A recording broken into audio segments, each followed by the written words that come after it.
Randomness has a few deep secrets. Secrets that even some of the most learned individuals perhaps never yet realized. What do we mean when we say something is random?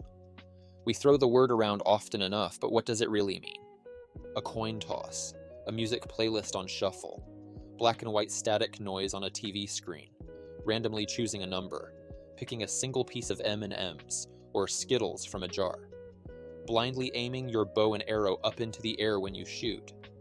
But if you stop and look closely, none of those examples are describing the same thing. Not truly. Things that are different are not the same. Here's the first secret. Randomness doesn't have a body on its own. And randomness comes in many flavors. Yes, there is a certain underlying rule that we can apply like a filter or lens to our given perspective towards various factors and variables. But here's the problem. We use the word random like it's one stable static set thing with one clear-cut use case and definition. But it's not. Randomness depends entirely on context, scope, and perspective. It depends on specifically what we are looking at, and who is looking. It's not a universal constant, because it's not consistently the same thing. It comes in many forms. It's a shapeshifter to the situation at hand. So let's break it down. The second secret is that the etymology reveals the chaos. Originally and historically, the word random didn't exactly mean what it means today. The word comes from the old French randir, meaning to rush or to run fast. Like someone panicking that they overslept for work, so they are rushing and running fast, almost perhaps to the point of being reckless and uncareful. In the Middle Ages, someone doing something at random was doing it blindly without real aim, maybe without full knowledge, like closing your eyes and choosing eeny, meeny, miny, mo. An archer shooting arrows at random wasn't being fair, he was being directionless. It was about unpredictability, lack of control, not about equal opportunity or fair draws, just a pure you don't know where it's going to end up. Knowledge about the result was unknown. It was seemingly random. But there it is, right there. The secret scope of randomness already shows its face. It was hidden in the knowledge. If you could somehow predict it, then it wasn't random. The third secret, randomness is epistemic. So wait, whether it's random depends on whether you have a real knowing about the system. So even in this older context and use of the word random, it's based on someone's personal knowledge and predictability. Then we started formalizing probability. Pascal, Fermat, Laplace. By the 1700s and 1800s, randomness started getting numbers and metrics attached to it. Not just, I don't know, it's unknown. But now, I can model what I don't know, and learn to know it more. That's when randomness shifted from chaos to statistical fairness. We started small and worked upwards. Now we could say that a fair coin has two outcomes, an even split of chance, 50-50. We could run simulations, make predictions from them.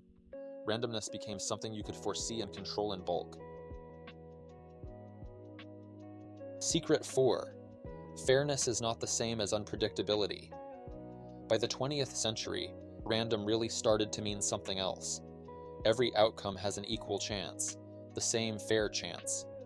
Every constituent part of the system in question has the same shot at getting picked.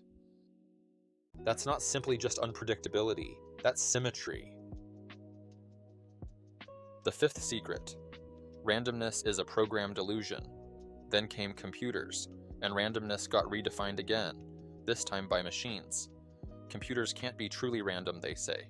They're ultimately deterministic by nature, but they can simulate randomness. Pseudo-random number generators. Algorithms that spit out results that look random, but ultimately aren't really. So now randomness in computing means this.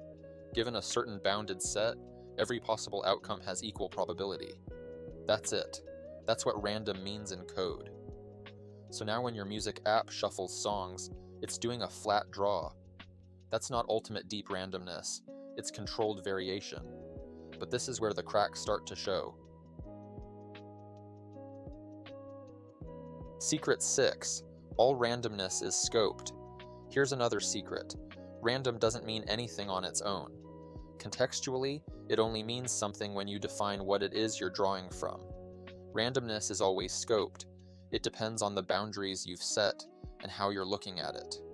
Let's say you're drawing from a bag of M&Ms.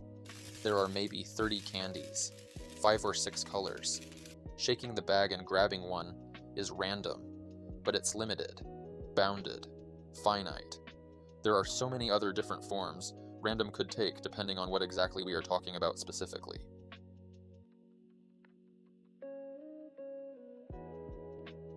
Now think of static on an old TV. Hundreds of black and white pixels flickering each second. There's no pattern of information, no true underlying shape, just noise. That's still random, but in a different way. It's not just some fair draw, it's an unintelligible flood of mixed signals, a breakdown of recognizable structure. Now scale up our example a level.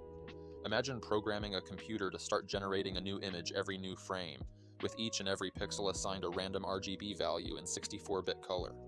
A rainbow of madness. That's trillions of colors possible per pixel, across millions of adjacent pixels.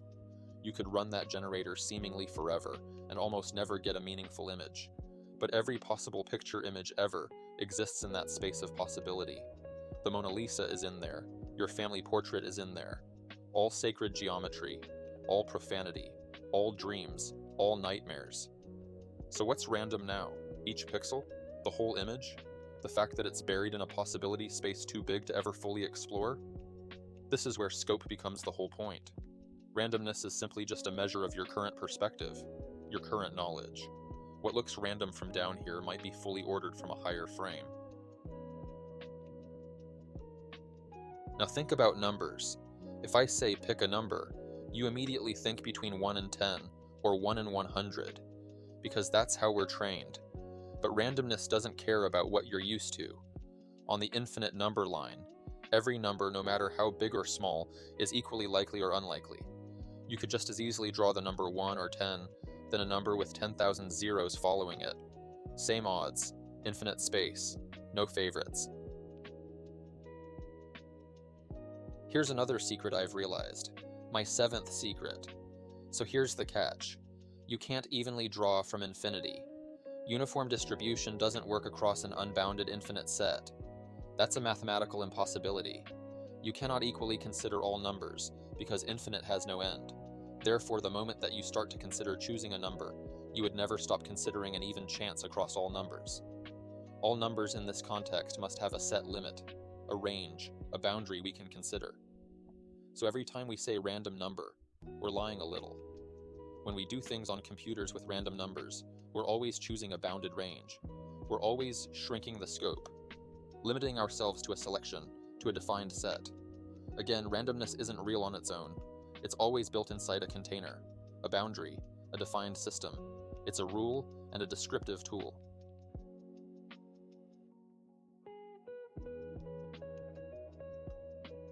The 8th secret. Randomness is knowledge-dependent, subjective, and observer-based. So how do computers fake randomness? They use seeds. Maybe from something constantly changing like the system clock, with milliseconds zooming by at incredible speeds. A random draw of the clock time would yield a seemingly random set of numbers as a seed. And all possible clock time is a looping cycle, at some point repeating, but it's an outside variable feeding in. If it's from outside the program, does that make it random? Kind of. Yes and no. You see its scope. It just means the randomness comes from a broader outside system. Now let's say that system is another computer, or a known input. Suddenly, it's not that unpredictable. If I know what time the seed was taken, I could reconstruct the same random values. So is it really random? Not absolutely. Just random to you. It depends on what you know, your specific context. If the program gets its randomness from another computer, but you have no clue what computer, from where, or what data, then it is random to you, but maybe not to the person with insider knowledge. So it's subjective to your perspective. If I give you a number from an RNG and you have no clue what algorithm was used or what the seed was, then yeah, that result looks random to you. But to someone with access to the internals, it's not random at all. It's deterministic. It's reproducible. It's just hidden behind a veil of unknowns. So what counts as truly random? Depends. Is it coming from outside the system entirely? Is it unpredictable even with full knowledge? Quantum decay? Cosmic rays? Maybe. But even then, we only call those things random because we haven't cracked their deeper pattern yet. So randomness is always scoped to your knowledge, your frame, your access. The more you know, the less random it becomes. The less you know, the more it feels like chaos. Surprise? It was never about the system itself. It was about what you can or can't predict. And this brings us to a deeper insight. Most all of what we call random is just structure we haven't traced back and recognized yet. This is where chaos theory enters. Simple deterministic systems can produce results that look wildly random because they're sensitive to initial starting conditions, weather, population dynamics, fluid flow, all of it. Start the program again with the same initial conditions. It plays out the exact same way. Canonize it and play it 100 times. It loses its random, becomes predictable. It's not randomness, it's complexity. Sometimes randomness is just a signal with a trail too long for us to see. A 3D spiral flattened into a 2D squiggle wave, or a fractal zoomed way too far in. The word random becomes a placeholder label for too many variables to consider all the origins of. For saying, I don't get it yet, or that was unexpected. Random, then, is any surprise. My 9th secret: entropy is not meaning. Then there's entropy, informational entropy. Information theory tried to redefine randomness again. Claude Shannon showed within a specific mathematical context that higher entropy means higher unpredictability. The idea was, the more unexpected the message, the more novel each symbol, the more information it carries. A string like 00000000000 doesn't hold any surprises. It says either nothing or just one thing. It's just repetition. But a chaotic, messy-looking string like 8FHDJ4Y9TH0023 has shock value. It's different. It's harder to compress. And in Shannon's model, that made it more informative, even if the information was meaningless. But here's where that model breaks. A string that's pure chaos, like just completely uncorrelated, patternless noise. Also doesn't really say anything. It's more surprising, sure. But it doesn't mean anything. Just like how a uniform string is too simple to say anything either. A totally chaotic one is potentially too jumbled to say anything. And likened to the milk pouring paradox lesson in balance, you can't extract meaningful signal from either extreme. So here's the quote-unquote problem with Shannon's model. It assumes information is tied directly to surprise, to entropy. But meaning doesn't come from surprise or entropy on its own. It comes from the structure you can distinguish from memory. A totally garbled string might have high entropy, but low recognizability. Zero meaning. So here's my redefinition, maybe an assertion. Information isn't the symbol. It isn't the entropy. It isn't the surprise. Information is the recognized difference between expectation and outcome, measured inside the observer. The differences are measured and checked against a preconceived database. Does this match? What does this now mean? You don't decode meaning by looking at the message alone. You decode it by filtering that message through your own memory, history, language, and capacity for pattern recognition. A truly modern information theory must stop pretending information lives in the signal itself. It lives in the relationship between signal and mind, between perception and self. Entropy still plays a role, but it's not the whole equation. Surprise only matters if there's someone there to be surprised. So here's my little piece. Information equals difference times recognition. Information equals contrast times understanding. No recognition, no information, just lonely noise in the void. To be fair, Shannon himself never claimed to define meaning. His work was about transmission, how efficiently a message could be encoded, stored, compressed, and sent across a channel. He focused on uncertainty and symbol predication, not interpretation. Meaning itself was not part of his math. It was beyond his scope. But somewhere along the way, many forgot that. But meaning doesn't come from surprise or entropy on its own. It comes from the structure you can distinguish from memory. Information doesn't live in the symbol itself. It lives in you, in your ability to distinguish, decode, recognize, interpret, and assign meaning. Secret 10. Informational entropy, then is also observer relative. In other words, informational entropy is also observer dependent, just like randomness. The more context you have, the less entropy you experience, the more predictable something becomes. But if you have no context or memory, even the most structured things look like chaos or noise. So maybe information isn't on the far end of high entropy. Maybe it's on the knife's edge, right at that sweet spot between total order and total disorder. A kind of balance point. Too simple and repetitious, and there's nothing new to learn. Too complex and jumbled, and you can't extract anything meaningful. But right in the middle, that's where the meaningful signals live. That's where the patterns meet the mind. Secret 11. Randomness is hidden structure and camouflage. So randomness and chaos aren't the opposite of meaning. It's where meaning can emerge. It's the raw clay of signal. If it's all pattern, you've seen it once. You've seen it a million times. If it's all randomness, you don't recognize the pattern yet, other than the uniform pattern of randomness. Finally, let's talk about the observer. Randomness isn't in the object or system itself only, it's hiding in the relationship. Between you and the system, between what you can know and what you can't know, between what you can measure and cannot measure. If you knew the seed to the algorithm, the result isn't random. If you're outside the system, maybe you can see the cause, but inside it, what might be determined looks like a roll of the dice. To an all-encompassing, omniscient mind, nothing is random. To a limited little meat brain like us, almost everything is. So randomness is a reflection of scope, of access, of dimensional perspective. It's not a property of nature.